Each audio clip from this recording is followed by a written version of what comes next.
చేయడం కాదు. దేవుడు నీ మధ్య, మన మధ్య అద్భుతం చేయగలడు. ఎందుకోసం అంటే ఆయన సమస్తము ఉండగలిగిన దేవుడు. ఆయన నీ పట్ల, నా పట్ల ఉన్నతమైన ప్రణాళికలు.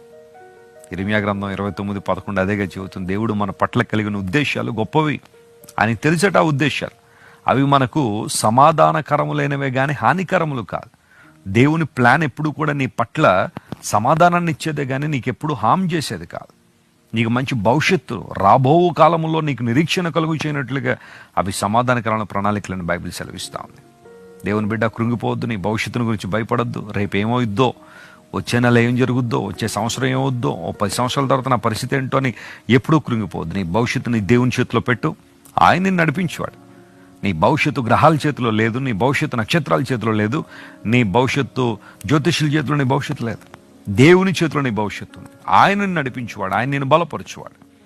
మనుషులందరూ నీ